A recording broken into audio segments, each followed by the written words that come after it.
Little Caesars Premium Detroit-style deep dish pizza with more cheese and pepperoni is our most premium pizza experience. And now it's even more premium. Just call 1-855-TALK-DEEP and we'll compliment you while you eat it. This premium treatment isn't just for eccentric billionaires. It's for you, with your shiny hair and very kind eyes. That one's on us. Pick up our premium deep dish pizza for just $8 and call 1-855-TALK-DEEP. Hot and ready 4 to 8, or order anytime, you cool rebel. Only at Little Caesars. Pizza. At participating locations plus tax. Blog Talk Radio.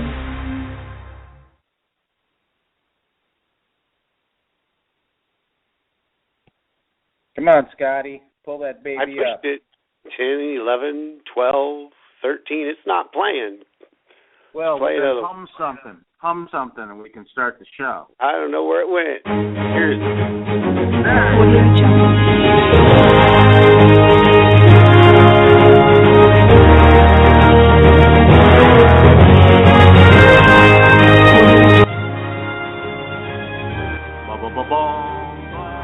Conover U, presenting for News Radio.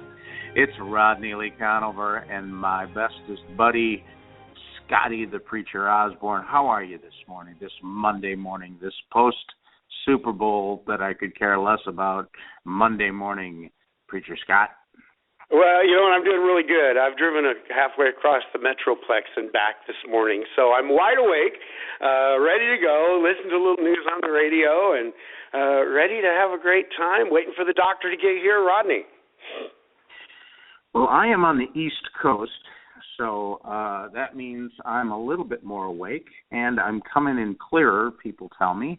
And there's a couple of things over the weekend that I kind of could care less about, but I think everybody else cares a lot about, and that is, number one, the Super Bowl, and number two, the Republican debate. You know, after they've debated 3 or 4 times, I pretty much got everything I need, and now we're just waiting for people to get a zinger in on each other, like who could put down the other one more. And I think it really hurts the Republicans that they do this. I mean, you got people up there, and all they're doing is just looking for an opening to throw a line or two at most of them that's been written for them.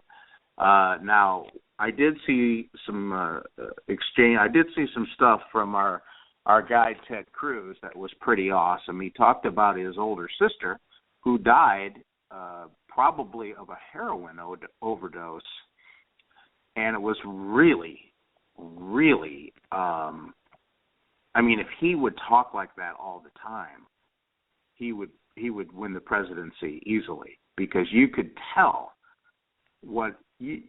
there was no doubt.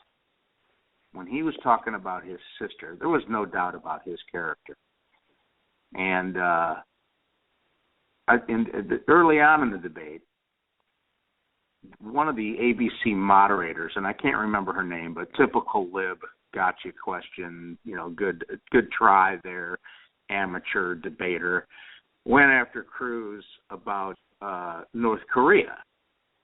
And then compared it to the Middle East in terms of nuclear weapons, because Ted Cruz has made a solemn pledge that the first thing he's going to do in office the next day is completely tear up the agreement, this treaty, this stupid nuclear treaty with Iran that Obama and friends have pushed through, giving them all kinds of billions of dollars, unfreezing their assets, basically allowing them to develop nuclear weapons. The same, and Cruz pointed out to the ABC moderator that this is the same thing that the Clinton administration did with North Korea.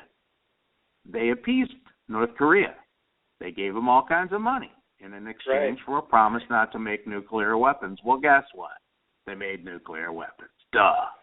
I mean, how much of an idiot do you have to? When Donald Trump says, I'm not going to be stupid when it comes to these things, that's what he's talking about.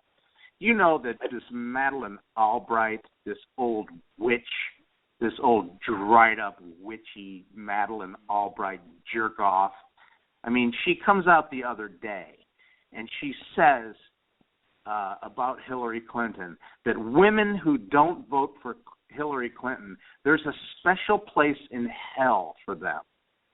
Madeleine Albright, who used to be the Secretary of State? Correct. Envoy of the United Nations, supposed to be this really smart, she's so smart, and so, a woman of the world, Madeleine Albright. Boy, she's just somebody that we role model that women should look up to. You know what she did? During the Clinton administration, Bill Clinton administration in the 90s, she went over to North Korea and met with this, not Kim Jong-il, but his father, okay, who's an equal psychopath.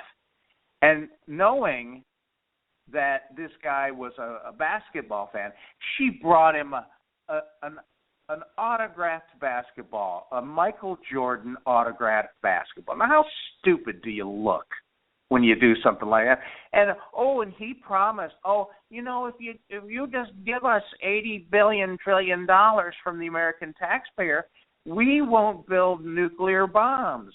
And this North Korea is basically a puppet of China. They're a Chinese communist surrogate. And we go over there with autographed basketballs. Here, take a basketball, and then you won't develop nuclear weapons. Well, guess what? They've got nuclear weapons, and this guy's son, Kim Jong-il, this little insane dweeb that has his girlfriends executed for who knows what reasons, just did a test launching of a missile that could reach our allies and could hold a nuclear warhead, possibly.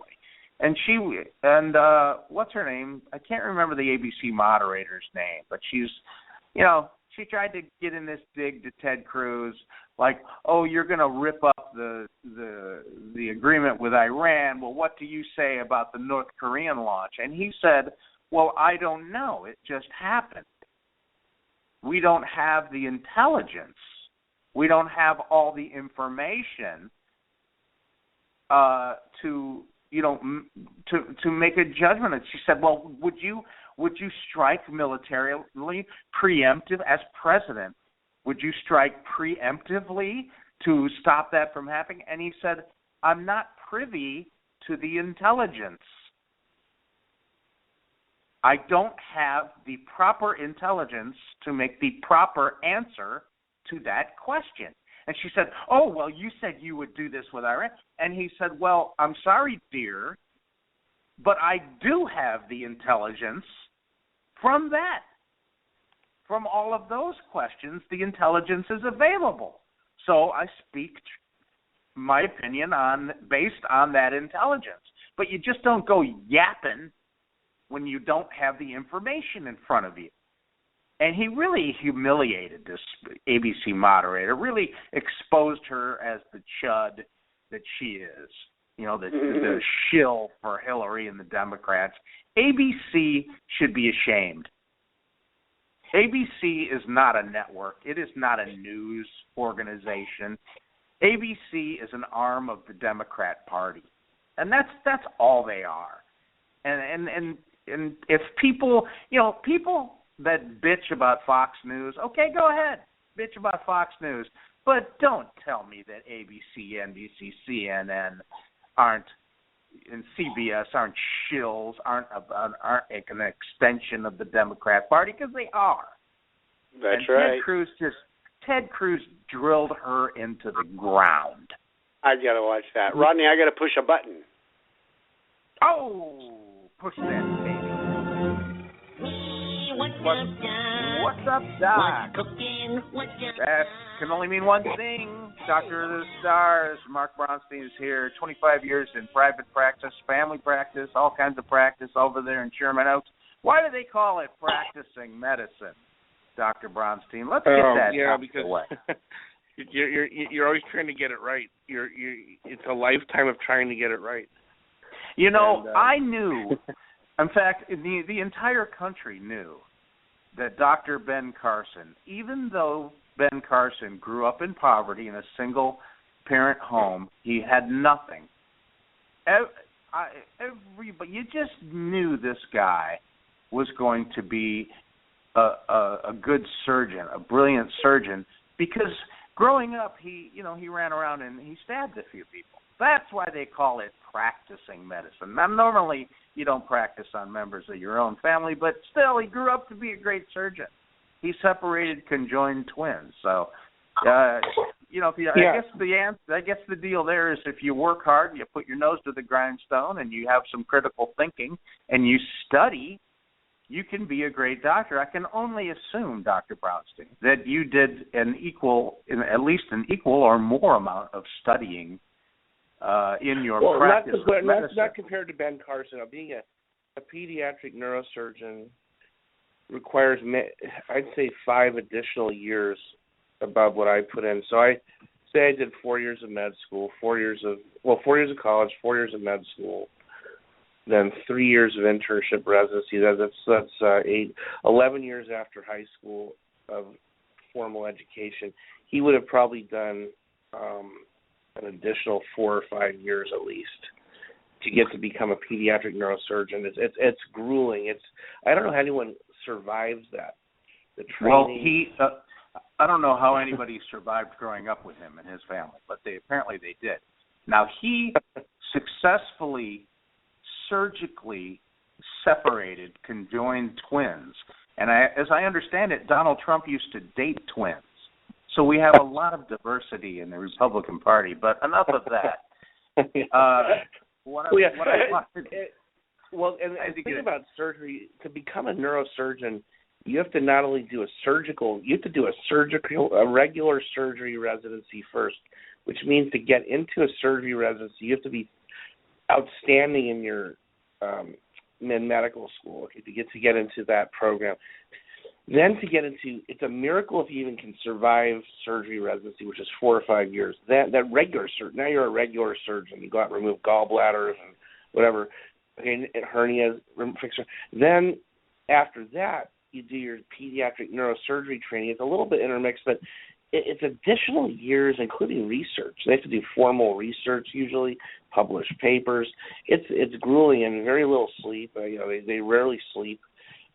Most human beings couldn't tolerate, if they could have the IQ points to do what he did, they couldn't tolerate, let alone what I did. I don't even know how I tolerated.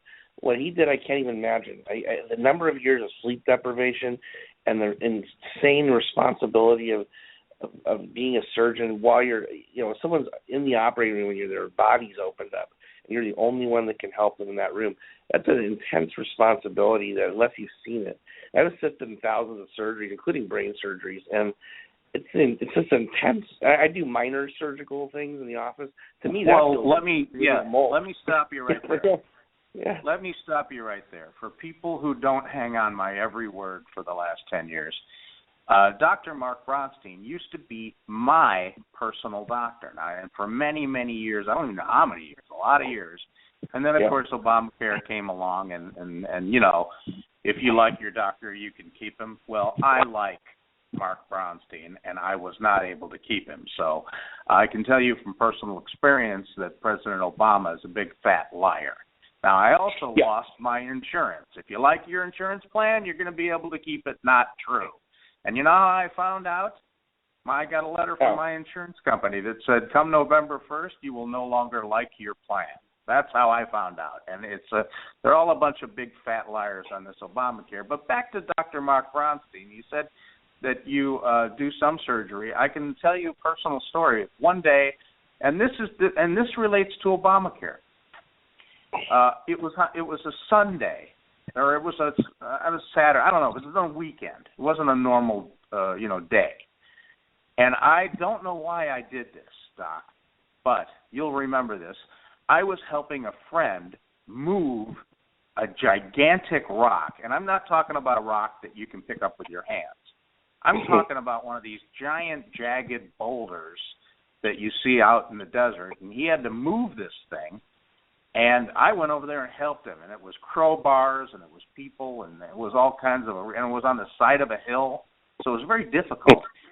And it's kind of like, okay, 1, 2, 3, and the crowbars went in, the shovels went up, and I grabbed this thing, and I'm a pretty strong guy, so I just did a kind of a deadlift on it, and then somebody slipped and this rock caught one of my fingers, and I was stuck under a rock. This rock weighed at least 800, 900, maybe 1,000 pounds. Who knows?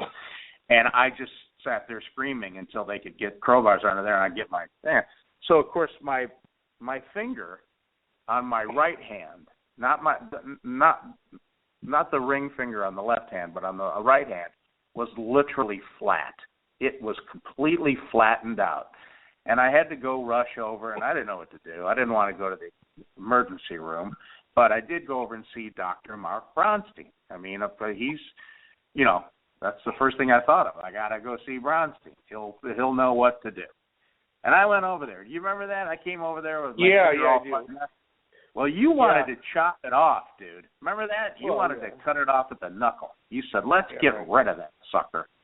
And I should have listened to you. I really should have. Because I didn't want to chop it off. I wanted, and I said, can't you is there anything else you can do except chop it off? And you said, yeah, there's something else we can do. We can da-da-da, put it in a splint, Scooby-Doo. So you did your thing, but it didn't, I should have let you chop it off. Because you told me, you said that nail will never be right unless we chop it. You got it. And you're right. It's never, that nail is never, it's a pain in the, every time I put my hand in my pocket, it hurts. I should have let you chop it off. You could still remove part of that nail. Hey, you reminded me of that story, that movie, right, where the mountain climber's stuck and has to amputate his own arm. You were the first one to sort of have that happen that I know of. Before the movie came out, they must have gotten that idea from you. Well, if there was nobody around, I'd still be stuck there. Because I don't have the balls to cut my own finger off, but I don't even have the balls to let you cut my finger off. So that's how scared I was of that stuff. Yeah, and so when people say, this whole, I've said before, there's people make a comment about a complex job. They say, well, it'll take a brain surgeon to figure that out, or a rocket scientist. Well, brain surgeon and rocket scientist are about on the same level of, in my opinion, of IQ and ability, and very few people ever are born that have that kind of a brain. And to say that a guy that has that kind of a brain and the stamina, and then on top of it, the social things he's had to overcome, a black male in our society arising from abject poverty, he really encompasses the American dream. And to say that he couldn't be the president is crazy. And to say that some white guy that was brought up in all prep schools and had a platinum spoon in his mouth, 10 platinum spoons in his mouth, was born and could be president because he's for whatever reason you want to say, because he's been in the system a long time. We've seen what happened when we have people in the system a long time. Nothing gets done since Ronald Reagan. Even he wasn't in the system a long time. He was in the system sometime, but not enough to ruin him.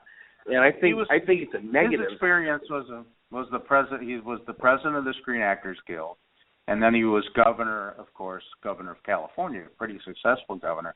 And then he just went right for it. I mean, I guess if you can govern California, you can do about anything. Yeah, and I texted out to a few people I know, a few Democrats I know, that this text I was saying, how when the Iowa caucus, 60% of the 60% of the Democratic vote, 90% of some huge percent of the Democratic vote went to 95% of the Democratic vote went to two white tools, these chronic products of our government. They didn't come from a farm. They didn't come from the regular people. Bernie Sanders and Hillary Clinton, they're two old white guys, kind of. And then the Republicans, 60% of the vote of the Republicans in Iowa went to minorities. Yeah. They two non-white minorities. And I said, what does that say about the Republican Party? What does that statement say? It shows you the exact opposite. This is why I'm no longer a Democrat. The lies of the Democratic Party that are perpetuated and drilled into you as when your parents are a Democrat, you get this crap drilled into you since you're a little kid. and they point to Republicans and they're evil, they're horrible, they're not fair, they don't like minorities, they literally take baby out of children, food out of babies' mouths. They vote for everything that hurts people, and it's the opposite. Yeah, it's not true. It's just the opposite. The Republicans are better. It's the Democrat Party. It's their platform that has abortion on demand in it. I mean, you're talking about hurting little kids. I mean, you don't have to go much further than that. And like you say, they're running two old white dudes plus Martin O'Malley. And now here's another thing. You got Ted Cruz, his father, like you said, his father's from Cuba. You got Marco Rubio, his father's from Cuba. You know, you can actually see Chris Christie from Cuba. So there's, again, more diversity. Now, I got something I'm pretty pissed off about, and that's Donald Trump. You know, I've said many times I love what Trump is doing, battling political correctness, sticking it to the media. You know, I dig that, and he's clearing the decks, and he's stuck it to Rand Paul, and that was okay with me. But you know what? He really dissed Dr. Ben Carson.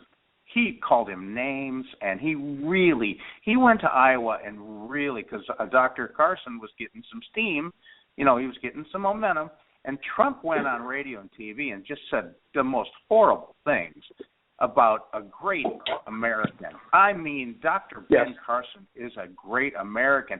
And like you said, he's a brain surgeon. And on top of all of that, overcoming his childhood and becoming a brain surgeon, and he is a man of the world for his knowledge of people and politics. I mean, he's an amazing, amazing person. Now, I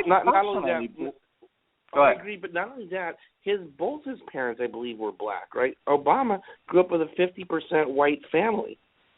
It wasn't all black. I don't think it was 50%. I think he's 25% Arabic, 25% black, and 50% white. I think that's how. I think that's how it comes down with him. You know, he's the Tiger Woods of politics. This is the first black candidate, really, the first serious, true black candidate we've had that could win, and there's no reason he shouldn't win, really. Well, you know who else was a rocket scientist? Herman Cain. Herman Cain is a mathematical genius, and he actually worked on rockets. He actually was employed for a while with his math skills as a scientist working on rockets. So here's another black guy, Republican, who is technically a rocket. Now, he's really a mathematical guy, but he is technically a rocket scientist running for president, and, of course, they had to destroy him. Now, what Donald Trump is doing to what he did to try and destroy Ben Carson is repulsive. Donald Trump, for all the good he's doing, and I think he is doing good for the political process in general and for the Republicans in specific, he is a douchebag. And I am so over him. And I tell you, Donald Trump is really going to disappoint the people who are supporting him for president. Now, and again, I think he's John the Baptist. I think he's clearing the decks. I love a lot of the things that he's doing. He's the only one with balls enough to talk about building a fence, keeping Mexican rapists out of the country, and criminals and drugs and radical Muslims. He's the only one with the balls to do that. So my hat's off to him. But the shine is coming off of Donald Trump. Yeah. Hey, did you hear that interview this week? I don't know who it was. It was on the news. One of the major news stations. There's a guy from El Salvador that spoke a little bit of English. He was a legal immigrant, a legal citizen of the United States. He was a legal citizen. He's interviewed on a major news show. I just can't remember if it was KBC in Los Angeles or KFI radio. But anyway, he was talking about how he's against illegal immigration and a wide open border. And he said the reason is people, he said, and he said it in broken English, unless you live in a third world country, you don't realize the number of people that are criminally active in these countries is gigantic.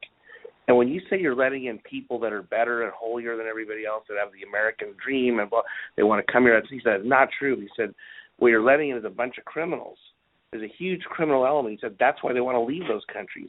And he said, if you look at he said he started crying during the interview, this man. He sounded like he was about 55, 60 years, about 60-ish. He started sobbing. He said, it is so awful, he said, when you let in these El Salvadorian gang members, for example, they come in waves along through these open borders, and he grew up with them in the United States in his neighborhood.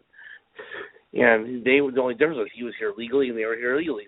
He said you let them in by the droves. This is just one example, he said. This is true from all these countries south of the border. They're disproportionately overloaded, overburdened with criminals. And Americans don't see that because they never lived in these societies, that a huge proportion of these people that run over here illegally are criminally active. And so I don't understand why we don't have an immigration policy that says simply this: we don't care what country you're from, we don't care what color you are, we don't care about any of that, except that we want the best and the brightest. We want people coming here that will make this country better, that will pursue the American dream, that will assimilate, that want to be here for all the right reasons. Instead, we're letting the lowest of the we're letting in tens and hundreds of thousands of people who are illiterate in their own country. Forget about being illiterate here. They're illiterate in their own country, and that is the lion's share of people that are coming in here. Well, any idiot, a child of 4, will tell you that is going to dilute the greatness of this country. You're dumbing it down. Just by definition, you're doing that. And I don't care if you're coming from Mexico or from Argentina or from Africa. I don't give a damn. Just come here legally for the right reasons and add to the society. Well, there's also the tiny piece where people forget. There's the little tiny piece where we let in 1 million legal immigrants a year, which is it's the equal to, if you add up every other country in the world and the number of legal immigrants that every other country in the world lets in per year, it's equal to that. Our legal immigrants, and you can look at the world on the TV screen and say, what are you talking about? We let in 1 million. That's what our president needs to remind the world, not apologize for our defective immigration. He should apologize for people's defective intentions. He said, we let in 1 million. Let me remind the world. He should stand there and pound his fist on the desk, say, let me remind this world of this fact. We let in 1 million legal immigrants a year, more than every other country in the world added up. You go home and you yell in your mirror. Don't yell at me for not letting in more people. In fact, we should let in less people.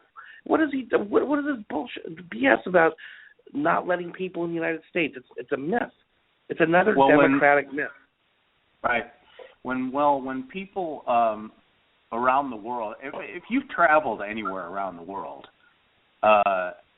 and talk to normal, average people that live in other countries, I tell you, when you start talking about America, their eyes light up, and so many of them, when I was traveling around the world, so many of them said to me, you know what I'm going to do? When I'm working my ass off because I'm going to get to America. I mean, it's like a dream. It really is a dream state for so many people in the world. And when they think about it, and the idea that we are hated around the world, it's bullshit. We're not hated around the world. We're admired. We're the country that comes to the rescue. This is the most benevolent country in the history of the entire earth. My God, when there's a tsunami or when there's a war or when there's a problem, I'm not saying we're perfect, but I'm saying when the shit hits the fan, you better be a friend of the United States because we're going to help you. Because that's what we do, man. That's how we roll. And the lion's share, and even like even a dumbass organization like the United Nations, we bankroll that whole organization for the most part. And you take a look at what Sweden is doing. They are exporting Muslims. They are just going, you know what? We've had enough. You guys are out of here. And they're not making any apologies for it. And same in Sweden. Sweden has the highest rate now of rape per capita in the world. Sweden. And would you like to know why? I guess I don't need to tell you why. Because of their immigration policy over the last 10 years. Yeah. And so they're going to reverse that. Anyway. Well, look at Iran. Look at Iran, for example. Iran, you can be 9 years old. You can marry little less than a 9-year-old girl if you're a grown man. If I'm 55 years old, which here is called rape. It's called child molestation. And they put to death little girls. And another thing in the news this week, put to death little girls because they had intercourse at age 9 or 10 or 11, and the boys don't get put to death. Put to death little kids because they had sex. They get raped. Little girls because they're raped. If you are raped in a backward culture like that, as a woman, if you are raped, it is your fault. It's just your fault, and they don't just execute you. Not in America. They don't just execute you. They bury you up to your neck and throw rocks at you until you're dead. Now, yeah, we have the wisdom to make a contract with people that think that way, that are that prehistoric, that are that stupid, that are that evil. It's like making a contract with the Nazis during World War II. You can't trust them. I'm not here to say that we should go over there and export our culture to their culture. I'm not saying we go over there with military force and say, okay, you are no longer going to live as you see fit in your culture.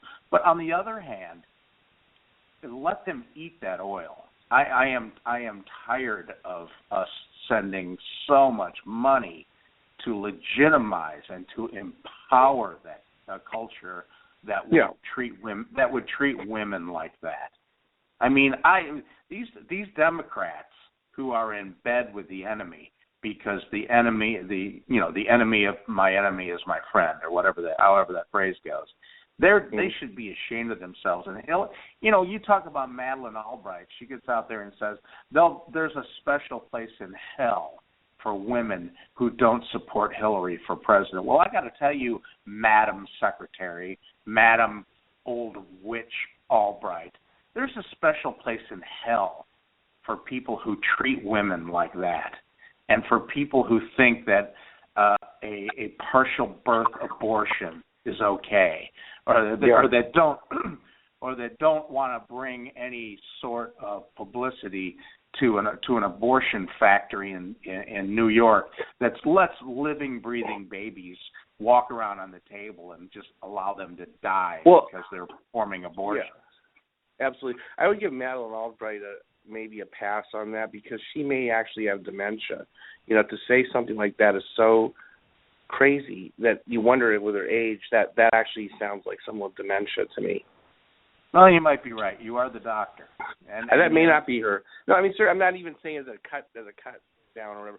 I'm saying I know. That it literally could be why she said that. I know you're. It makes no sense. Yeah, it makes no sense at all. Doesn't make sense. Scotty, Preacher Scotty, you need to come in on this conversation because you used to run guns. Was that in El Salvador? Because the doctor mentioned El Salvador. No, but you know what? During those years, just happens to be when we saw a lot of Cubans escaping from. They were swimming those 90 miles of shark-infested waters up to the United States. And exactly, Rodney, you are so spot on. People outside this country, they're begging to come in here.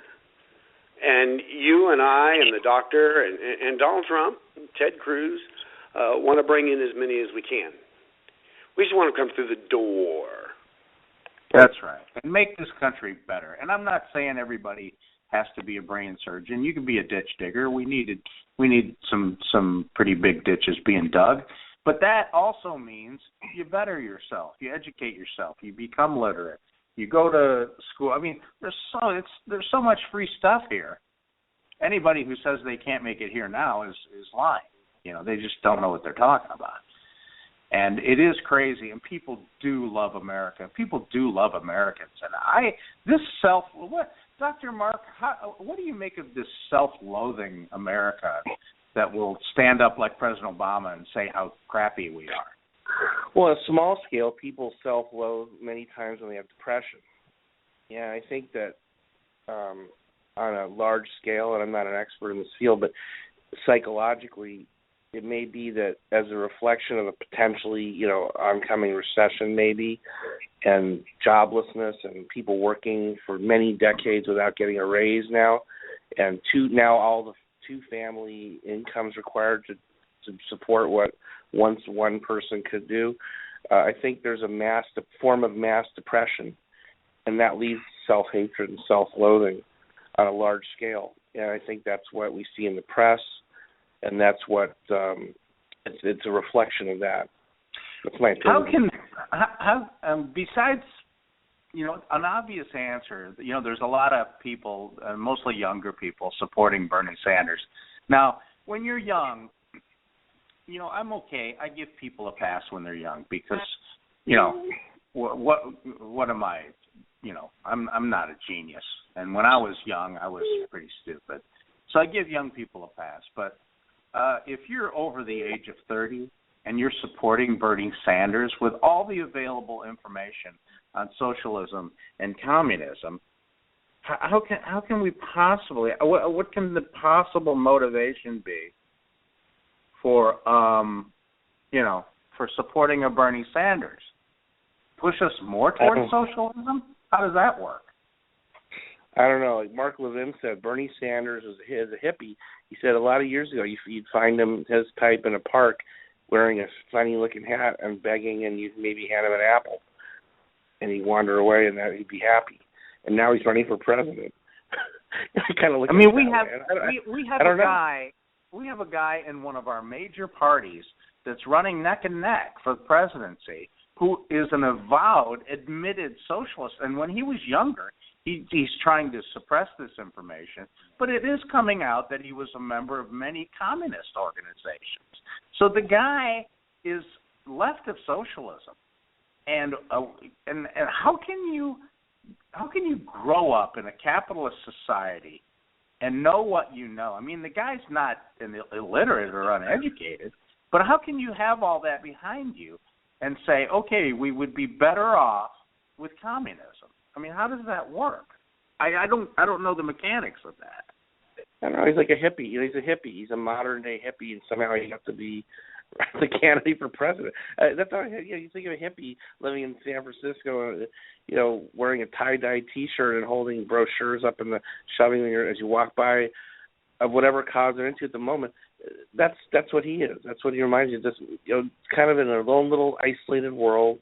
They don't really impact many people, and you might find them chained to a tree here or chained to a dam over there. They don't do a lot of harm to society, but somehow he got elevated to the position. He's in it. I don't understand it. It's not a good sign for society. Well, speaking of old hippies, I just got something that came across the wire here. Now, they're always saying people are dead, and sometimes it's a scam. But apparently Tommy Chong died today, of Cheech and Chong. Good riddance, Tommy Chong. You've done more damage than good, believe me, in your life. He was born in, let's see, God, how old is he? I got to go, guys. Thank you. Okay, the doc's got to go. Thanks a lot. We'll talk to you next week, okay? Have a good week. Okay, thanks. Thanks, Doctor. Hey, Scotty, we got a special guy going to call in, but you need to text him, if you can, the call-in number, and that is our buddy Joe is requesting that number, and I don't have it in front of me. So if you could do that Joe's for me. me. Joe's not a 419 area code, right? He's not what? He's not 419? He might be. Bring 419 him. Hey, 419, who is this? Hello. Are you on? You are on the air. You are on Conover U. How are you? Oh, it's not unmuted. Here, 419 is unmuted, Rodney. Oh, good. 419, you are on Conover U. How are you? I'm doing great, guys. How about you? Ladies and gentlemen, it is my buddy and our buddy, Samuel Wurzelbacher. A lot of you know him as Joe the Plumber, and I would be remiss if I did not mention that the first thing you should do when this show is over is go over to www.joeforamerica.com. That is the home of one Samuel Wurzelbacher. How are you doing today, Joe? Joe and I were talking earlier about the Dream Team. Why don't you tell everybody what the Dream Team is? A lot of people know, a lot of people don't know. Well, ultimately, you see different PACs and organizations sending out what people would like to see for their dream ticket.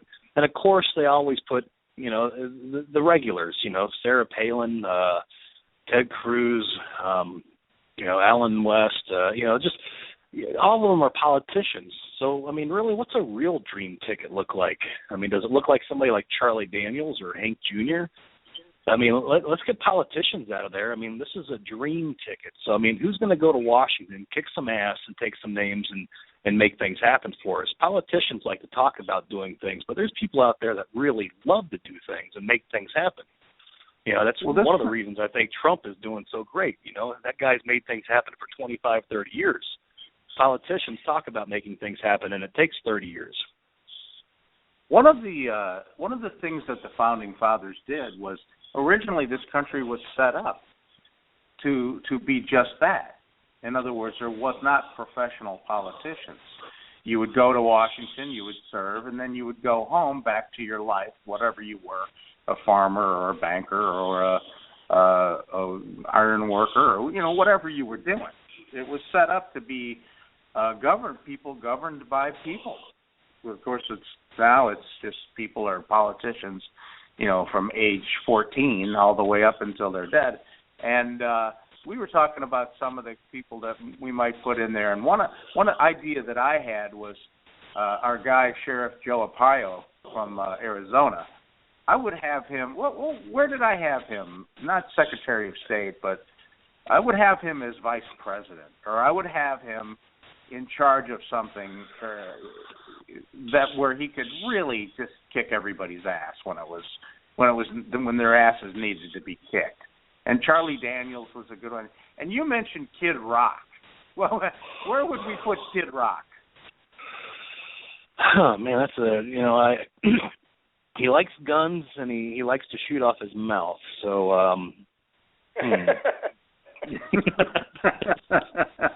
I guess we'd have to have a new cabinet position,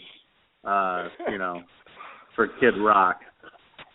But it's called a dream ticket. So, I mean, obviously they don't necessarily have to be alive because this is more or less a dream, unfortunately. So, I mean, I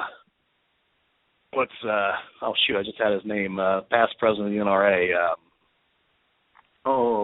Not Wayne LaPierre, but I know who Charlton Heston. So there's a lot of people out there that I think could do a great job, but unfortunately they can't get through the politics. Ben Carson's a perfect example of that. Ben Carson, very smart individual, and by all rights, everyone says a great guy, nice guy, thoughtful, obviously intelligent. Yet he's naive to the ways of politics, and he went from soaring in numbers, almost like Herman Cain did, down to absolutely nothing. Now, a little bit difference between Herman and Ben. Herman's not nearly as naive as Ben is, but that's why we can't get great people in office, because they're not manipulators like most of the politicians are. I mean, for crying out loud, we got Rubio in third place. I mean, what a joke that is. Yeah, and there's another reason. There's another big reason. I'm hoping this will change with the advent of Donald Trump. Well, we were talking about Donald Trump earlier. Now, I think Donald Trump's a douchebag. I really do. I grew up with guys like Trump who listen, I love what Donald Trump is doing, not just for the Republican Party. I love what Donald Trump is doing for the country right now, for politics in general right now, and that he is cutting through the bullshit. He is really cutting through the political correctness because he's not afraid to say things that are politically incorrect. He's not afraid to say Mexican rapist. He's not afraid to say Muslim. He's not afraid to say schlong. I mean, he goes in there and he says, look, I don't give a damn about it. And I love the way he attacks the media. I love it all. But I also think Donald Trump's a douchebag. I wish it was somebody else that had the nutsack to do what he's doing. Because you're making right. a good point. You're making a good point, you're Rodney. right. You know, one of the reasons why Trump can get away with all that stuff, and he's not running for office to become rich. You know, like a lot of your congressmen and senators, you know, they know when they get in there, they're going to get the backdoor information, and they're going to be able to come out of there a lot wealthier than when they go in there with a lot more contacts. Donald Trump's already wealthy. He already has the contacts. You know, so that's one of the reasons I actually kind of believe what he says that he wants to do. I believe he wants to build that wall, you know, separating Mexico and America. I believe he wants to make America great again. Now, that being said, kind of curious on what he means by that ultimately and how he's going to go about trying to make that happen, but I really, truly believe he means what he says. I do. You know, I do think that Donald Trump loves America. I really do, and I think I think he will put America first. In fact, there's no doubt in my mind that he'll do that. Another reason that we don't have good people. Well, I shouldn't say that. Another reason that a lot of good people don't go into politics is because a lot of good people maybe have something in their past that they'd rather not have their grandkids hear about. I mean, you know, if you've lived any sort of life, even Preacher Scotty, who's on the show here, say hi to Scott, Joe. Hey, Scott. Hey, Joe. How are you? Even Preacher Scotty, a guy who's a man of the cloth, a man that I believe every word that comes out of Scotty's mouth. I mean, he's just one of these really good guys. Even he used to run guns down, I think it was in Ecuador or something, when he was younger. So everybody has something in their past. And let's say you've been working for 30 or 40 years, and you make it, and you're a good guy, but when you were younger, you know, maybe, like when I was in college, I got arrested twice. I mean, I just did. There's nothing I can do about it now. I was young and stupid. Now, I didn't get convicted of anything, but I was arrested. And you know, if I had grandkids, I wouldn't want them to know about that. And that stops a lot of good people from going into politics, don't you think? Well, yeah, I think that does.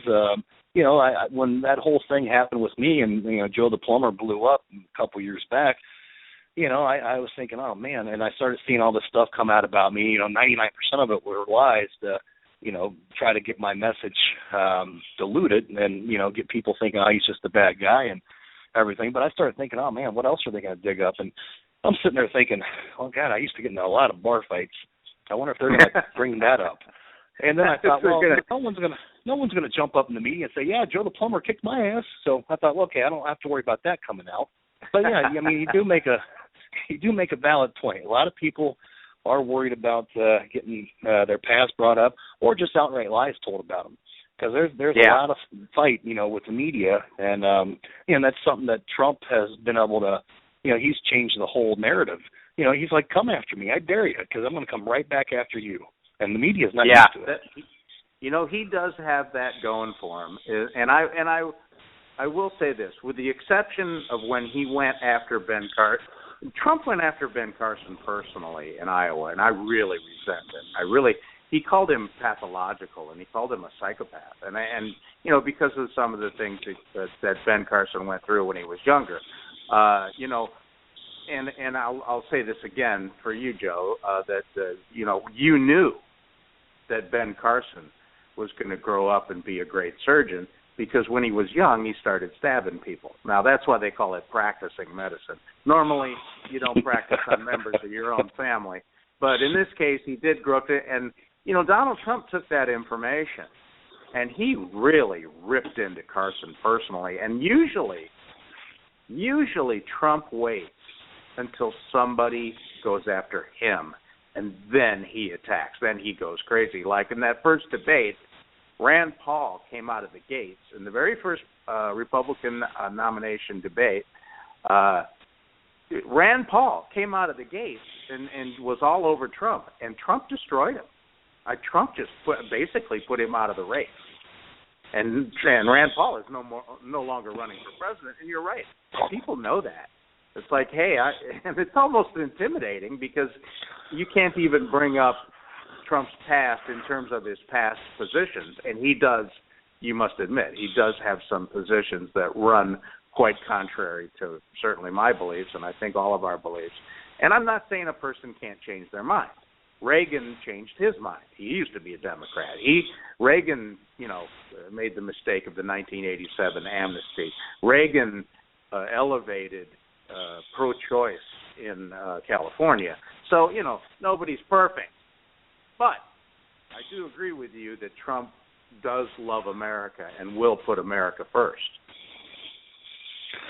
Well, back to the dream ticket, though. I mean, you think about it. I don't know how many people are Charlie Daniels fans. I'm a huge Charlie Daniels fan, and a very godly man. He writes a lot of articles. He makes a lot of sense. But someone like that who professes their faith before anything doesn't have a chance in America anymore. We were a Christian nation 25 years ago. If you listen to Obama, we're a Muslim nation. But, I mean, really, I just think we're a secular nation and no longer like to talk about right and wrong. So, somebody like Charlie Daniels, who I think actually probably do a pretty good job, would never be taken seriously. And that's the problem. You know what's weird is Scotty, help me out on this. Is it like 80 or 85% of people in America still to this day profess a belief in God? And I'm not talking about a specific. Oh yeah, it's like up to 87. It's like 87% call themselves a Christian of some sort.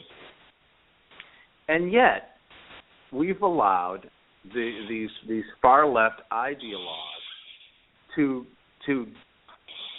exempt that, to make that a bad thing in a political atmosphere like you're talking about, Joe. Now, I'm really grateful to be a Ted Cruz supporter because he does not back down. I mean, he leads with his faith. When Rubio does it, I don't believe it. I think he's full of crap.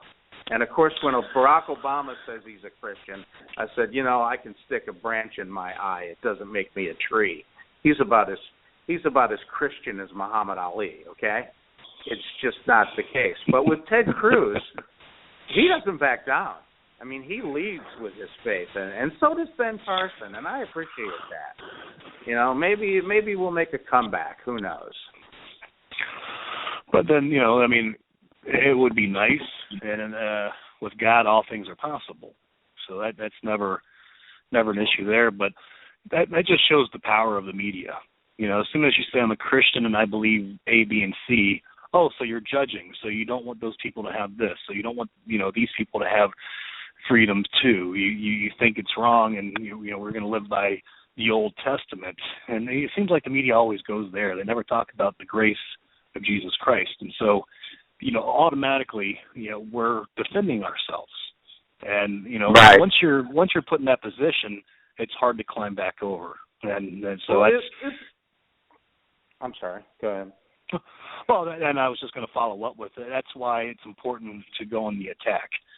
Put the facts out there and keep telling the truth, because people do listen and some people do get it. So, you can't let yourself be put on your heels. We have the facts, we are right, and we got to get it out there. Well, I got a good one. Whenever anybody says, and listen, I believe I'm a tolerant person. My best friend of all time is a flat out atheist. I mean, he's more atheist than anyone I've ever met in my life. Now, he's not a typical atheist, because a typical atheist is somebody, I believe, that's just trying to convince themselves, and they're just a hater. I mean, obviously this guy's my best friend. He's not a hater, and he's not, he doesn't look at the fact that I'm a Christian. He doesn't look at me like I'm nuts. And, well, he does sometimes, but he doesn't. The point is, he's not anti-Christian. It's just that he is not a believer. So my comeback to that is, look, I'm not very good. Scotty will agree with me on this. I'm not very good at proselytizing. One of the things you're supposed to do is you're supposed to go forth and spread the word, and I'm not very good at it. But I will tell you this.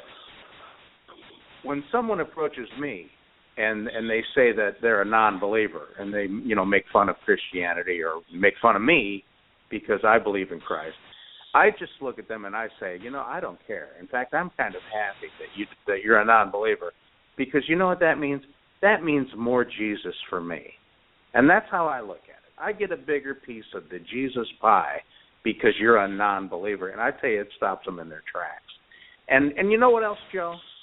Isn't it convenient? Isn't it easy and convenient to be an atheist in America when you're surrounded by 250 years of Judeo-Christian law and morality? Isn't it easy to be an atheist? Man, if I dropped an atheist into a country that didn't have that, I'll drop you into the middle of Darfur or North Korea. The irony is in about 30 minutes, you'd find God. As you're being dragged through the streets and being cattle prodded in the groin, the atheist would find God, believe me. And that's what pisses me off about atheists. Well, you're right. I mean, that's what actually upsets me about the whole country. I mean, since really World War II, we've lived a life of privilege, and even our poorest people have iPhones and $200 sneakers. Now, don't get me wrong. There are some people out there that are in great need, and there's organizations out there that help and that we support.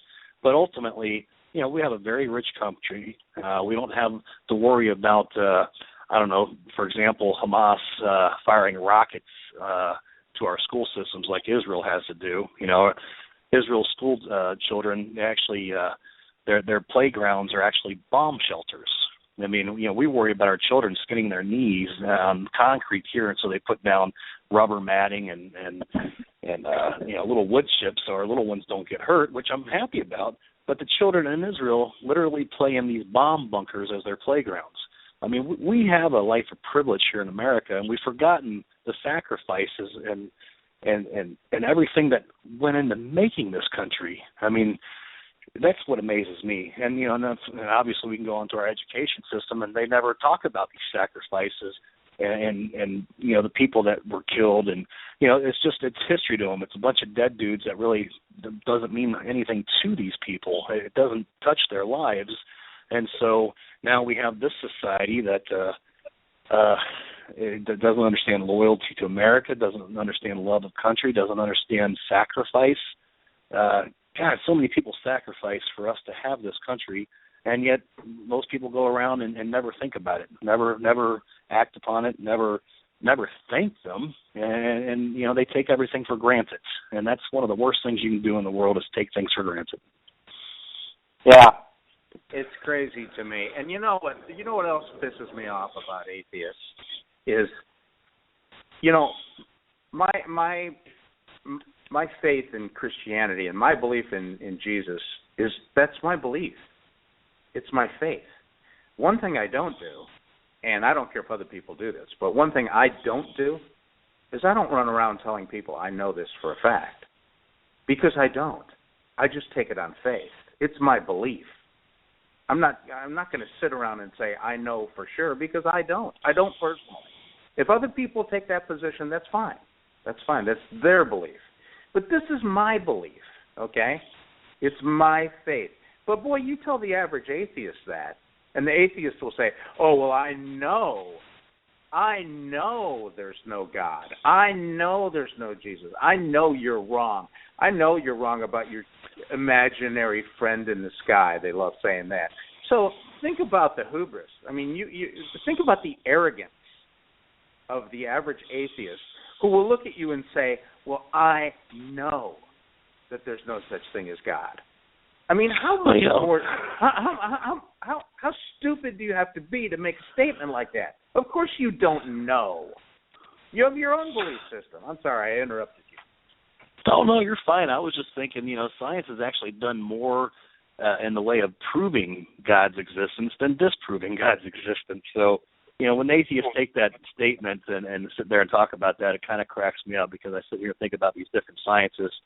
One in particular, how they were trying to count back the days, and they kept on coming up with missing some days, and they couldn't figure it out because this computer system was supposed to be spectacular and awesome and, and everything man can do, and they kept on missing some days. And one of the scientists actually happens to be a Christian, and he was talking about when Jesus actually stopped the sun for a while, and then he talked about another story in the Bible, and that came up with their 2 missing days.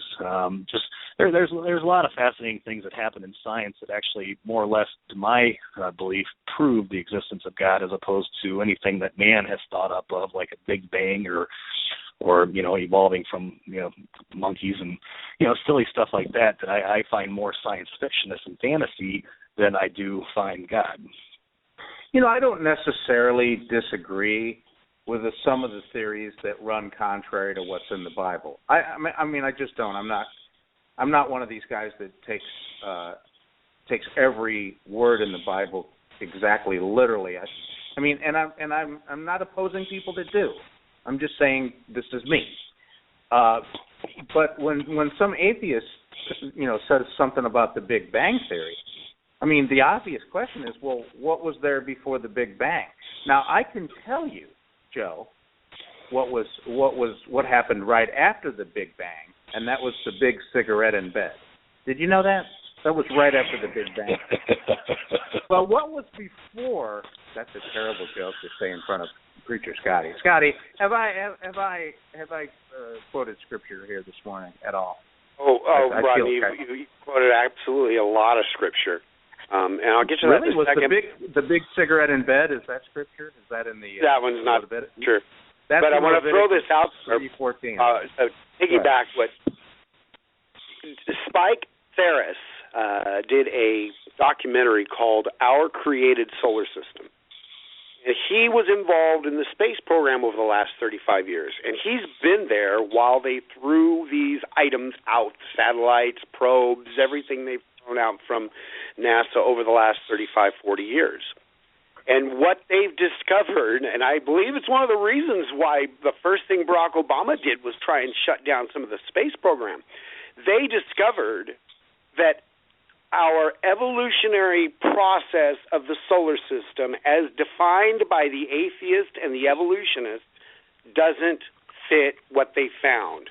In fact, what they found, we've got an article there at joeforamerica.com. You can find this. I wrote on this. They have found that the planets themselves cannot exist because they don't fall under the rules of our planetary evolution. And it's incredible. But, Rodney, man, you've been all over the place with the Bible this morning. Talking about appeasement. We could go into an hour's sermon on that. It never works. It's always a position of weakness. You use appeasing when you're the guy and the king's about ready to kill you. You don't use appeasement when you're the strong guy, because then it shows weakness. But you know what the big one, Rodney, is, and I want to clarify this for you. Not every Christian has to proselytize. Christ picked 12 apostles. I'm going to tell you, they were a bunch of rugrats, Rodney. They were a bunch of fishermen with probably foul mouths, and he turned them into gold while he did that. But I'm going to tell you, not all of them were cut out for preaching. In fact, we only find a few of them were really cut out for preaching and teaching. Here's the key, and we always use this on Fridays here on Contending for Truth Network with Ladies Bible Class.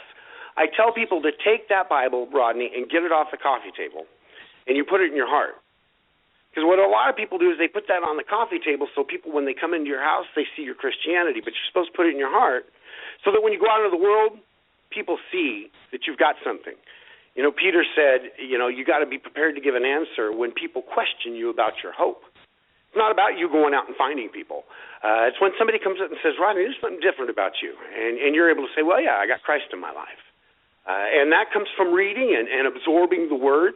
So I always tell everybody on Ladies Bible Class, don't put that that Bible on your coffee table. You read it, put it in your heart, so that when you walk out the door, people know that you're a Christian. And with that, Rodney, there's your sermon that you were preaching this morning. Basically, pass it back to you. Did you hear that, Joe? When I give a sermon, I don't even know it. Well, let's get back to appeasing. There are certain times in your life that you have to do it, and that's usually when you're in trouble with your wife. I do quite a bit of appeasements here and there. In fact, I'm going to jump off the phone here in a minute to go appease the wife and put my son down for his nap. Well, it was great having you, Joe. You got to call in more, man, because our fans, we are growing by leaps and bounds. We're now syndicated through 2 different radio networks besides Blog Talk Radio. So I don't even know how many people are listening to us, but they dig Joe the Plumber, and so we're going to say we don't have theme music to play him out.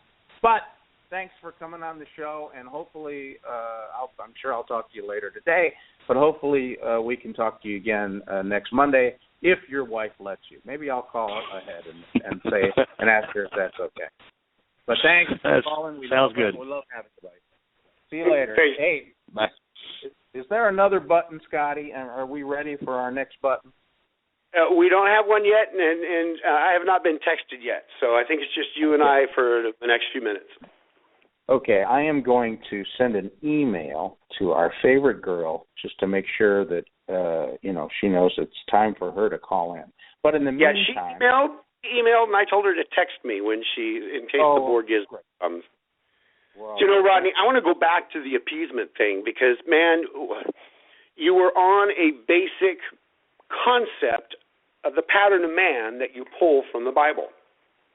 And in all the cases in the Bible where you talk about appeasement, they had to appease the governor when Christ's body disappeared out of the tomb. They told the soldiers, you go say that the disciples took it, and that'll appease the governor. Or there's some references to appeasing the king.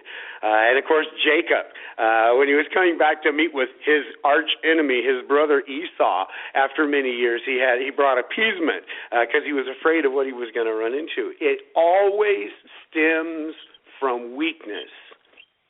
You never use appeasement when you're in a position of authority. And there are a number of examples of this. A big one is in the home with the child. Dr. Dobson tells you that if you appease the child, you only feed the terrorist. And it's the same thing with kidnappings. You cannot feed that. You only make it grow. You make the problem worse. Because when you appease somebody, then they decide that action got them something, so they go back again. And we got the basic science. While we're talking about science, we got the basic science behind it. Rodney, it's Pavlov's dogs. The dogs learn that if they push the button and dealt with that little buzzing and the little light, that then the food would come out, and they were being appeased to do something. And it didn't work with North Korea. It is not going to work with Iran. It never works in foreign policy. It doesn't work in kidnappings. It doesn't work with terrorists. And it definitely doesn't work with children. And it's another one of those basic principles that you get from the Word of God, Rodney, that applies on a lot of different levels of society.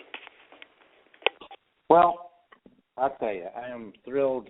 I'm just thrilled to tears with the information of how much I've been quoting Scripture. Of course, that's more and more so. That's what I'm trying to go for. And maybe I should. You know what I was going to do? I don't know if I should even say this on the air. Yeah, I'm going to pass on that. Somebody will steal this idea. Anyway, it would be something similar to writing a sermon, but one of the things that you and I have talked about a lot is the book of Judges. Correct? Correct. Scotty has been urging me to write a book, or it's probably not going to be a book. It's probably going to be more like a screenplay or a what would they call that? It's not a book. It's not a screenplay. It's almost like I don't know what it is, but it might be a book. And I was telling him I want to write this book about the 90s, about the decade of the 90s, because in 1989 was a big year for me. I was very young, and I got my first 2 really big breaks in 1989. One of them is I started writing for the Rush Limbaugh show. I started writing his opening monologues, and I wrote a lot of jokes. I wrote a lot of political satire, and I wrote a lot of it was just all of the above. Also in 1989, I got my first job as a headlining comedian. In other words, I wasn't always a headliner. In fact, very rarely was I a headliner. A headliner is the comedian that is at the top of the bill. In other words, if there's 3 or 4 comedians going to show up that night, you're the one who they put their name. You know, the name is big in big letters, and you're at the top. I was not a headliner ever. I never really made it to that status. But every once in a while, I would be the headliner on any given night, especially because back then of the incredible. It wasn't so much a reflection of my talent. It was more of a reflection of the proliferation of stand-up comedy. And now you remember back then, the early '90s, there was comedy every. Oh my word! I mean, there was a comedy show every 10 steps, and there was all these cable shows with the brick wall and the comic, and stand-up comedy just went through this incredible surge. And I got my first job as a headliner, and it was in El Paso, Texas. Do you believe that, Scotty? And yeah, and what's really cool was it was New Year's Eve. Now, the reason I got this job was because that's a good job. Headlining a club on New Year's Eve was a big payday, and it was a big deal. It was just a really cool thing to have. And the reason I got this job was because I had already been hired as the feature act. In other words, the guy in the middle, the guy that's kind of funny but not really a headliner. And the headliner, who was lined up to do this club on this particular New Year's Eve, he must have got an offer from Vegas or some big payday, who knows, because at the last minute he bailed out. But this guy loved me, this club owner loved me, and he asked me if I wanted to headline. And, of course, I said, well, yeah, I do. I do want a shot at being the headliner. And so here I was, Scotty. Can you imagine? I'm headlining for the first time on New Year's Eve in this big theater in El Paso, beautiful theater. And I'm also fighting the Rush Limbaugh show. So pretty cool, right? As a result, I have probably 10 pages of thoughts, jokes, news store items, sarcastic comments, satirical compositions. I've probably got 8 to 10 pages for every day for the entire decade of the 1990s, because that was New Year's Eve, 1989. I got up the next day and I started this practice where I would write a minimum of 5 days and a maximum of 12. So usually about 6, 8, 9 pages. And it was all what is happening that day. I have notebooks. I've got a stack of them as high as your ceiling, Scotty,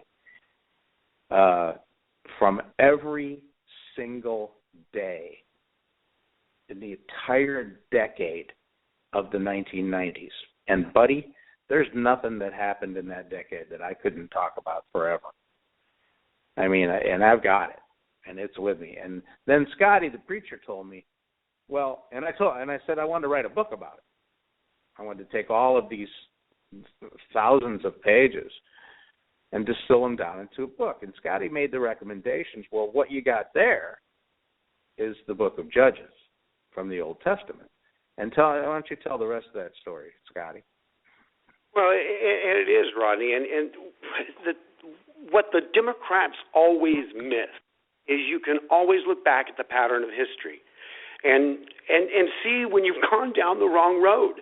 Everything they want to do has been tried before. It doesn't work. It always ends up in a mess. And man always follows this pattern, and it's the same pattern, and it's a basic pattern. It's a pattern that is applied to God as well as just your roots. Man has everything going good, and man always forgets what helped make everything go good. And when he forgets what made everything go good, things start to go bad. And then he hits rock bottom. And then he decides, I gotta get back. I gotta go back, get back in the right road. I'm off on the shoulder. In the Old Testament, it was going back to God. They wandered away from God. They involved themselves in the societies around them that were horrific. You think there's nothing really today very far spread in the world which was comparable to the horrificness that went on in Old Testament Bible times. They boiled their children and they ate them. But it is this pattern, this cycle. And in Judges, it's a repentance. It's a when you get to rock bottom, going, I'm sorry, I blew it. and I'm going back to God. And it's the pattern, and we're watching it happen right now in society, Rodney.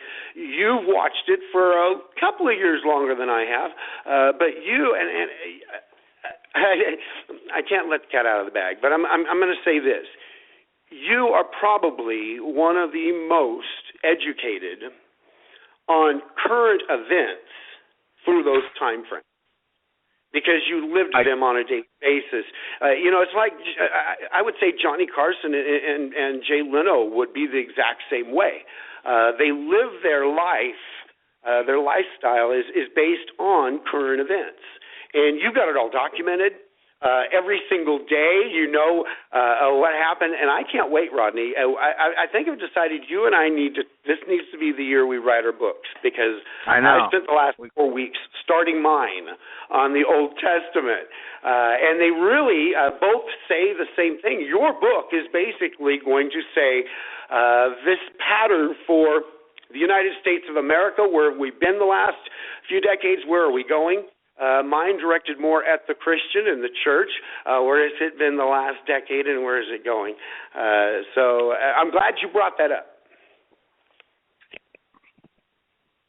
I lost you there a little bit. You there? Oh, I'm here. Trying to get Jennifer in. Okay. And... Jennifer, you there? No, she's not on the board. She texted me and said she was called in, but she has not been there. I'm going to try. Well, why don't you tell you what? I'll gab for a little. Why don't you call her? How about that? Okay, I'm gonna. Well, you're gonna hear this when we do this from Blog Talk. You hear this. Okay. It's 7-1. You're gonna hear it dial and everything, and she'll answer the phone. Let's see. A little inside base. I've ever done this. For people watching or listening to Conover U, you are now going to hear Scott Osborne attempt to call one of our guests, and I don't know how it's going to work out. Probably. Oh, there it is. One ringy dingy. Remember that? 2 ringy dingies. Calling Jennifer Cabani. Hey, how do you pronounce her name? Hi, you've reached Jennifer. I'm unavailable to take your call. Please leave a message. I'll return it shortly. The mailbox is full and cannot accept any messages at this time. Goodbye.